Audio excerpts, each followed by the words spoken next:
Greetings and welcome back to Room 303 in our chats with Emily as we are culling our readings through the poetry of Emily Dickinson. We are in the Thomas H. Johnson volume and we turn now to poem 757, The Mountains Grow Unnoticed. Now, for Emily, these are the mountains or the hills of poem 729, of poem 722, of poem 327. Of course, Emily from her bedroom could see the Pelham Hills right outside of her window there. And these hills or these mountains become for her a symbol. So often she'll reference mountains, she'll reference volcanoes for the same reason. You guys also remember this idea of coming up from the hidden into the visible. When we did poem 392, through the dark sod, as education the lily passes sure, feels her white foot, no trepidation, her faith no fear. Afterward in the meadow, swinging her barrel bell,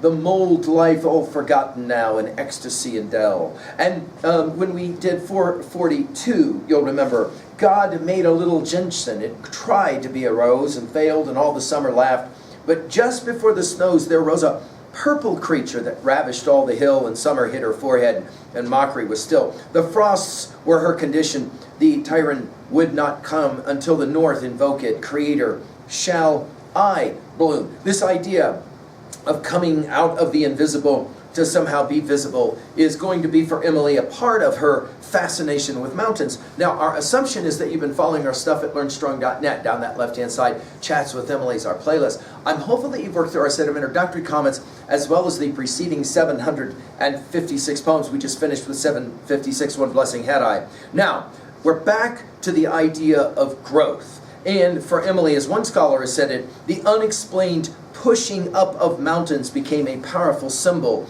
in Emily's poetry. This idea that mountains originated from somewhere, but that was long ago. Now, of course, I'm lecturing from room 303 at Worland High School, and right outside our front door, of course, Cloud Peak sits for us to enjoy every day, that beautiful mountain of the Bighorn Mountains.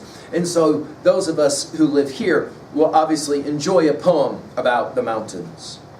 The mountains grow unnoticed. Their purple figures rise without attempt, exhaustion, assistance, or applause. In their eternal faces, the sun with just delight looks long and last and golden for fellowship at night.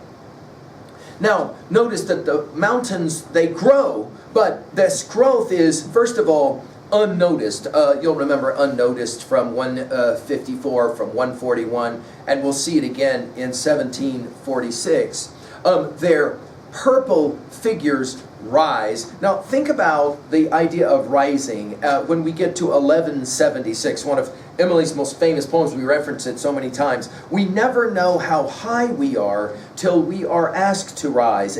And then, if we are true to plan, our statures touch the skies. The heroism we recite would be a normal thing did not ourselves the cubits rap for fear to be a king. This idea of rising is for Emily a powerful asymptotic notion to growth, right? Growth, rising, and the like. Notice, but the mountains, they grow unnoticed without attempt. And then notice, without exhaustion, without assistance, without applause. In other words, mountains are for Emily a powerful symbol of what it is to be the artist. You work, you grow. You don't worry about the assistance and the applause and the like. It's almost as if Emily is channeling that passage from the Bhagavad Gita, Book 2. You have the right to work, but for the work's sake only. You have no right to the fruits of your labor. Desire for the fruits must never be your motive in working. And then how does that passage end? Never give way to laziness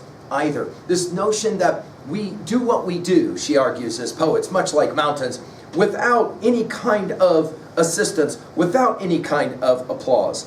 But notice in their eternal faces, now that's interesting that she will call the mountains eternal, the sun with just delight, using of course her Plato reading and the power of the word just here, the sun with just delight looks long and last and golden for fellowship at night. Now I think the key word of this poem is fellowship.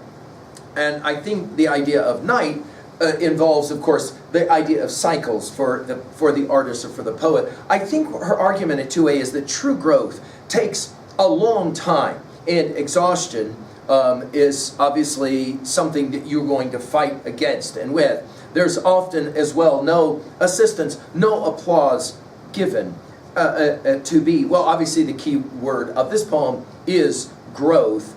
At 3A, well, we mentioned the Gita, but I think for Emily, the classic example of this idea is, of course, Bunyan's Pilgrim's Progress. We've given lectures on it at LearnStrong. Now, for Emily, this was a powerful word picture story, an allegory of what the poetic life was. You have to keep going, you have to keep going. Finally, at 3B, to identify or own a poem like this. When was a time that you did struggle to grow? And I'm hopeful the next time you look at mountains, you'll think about the idea of growing. Thank you.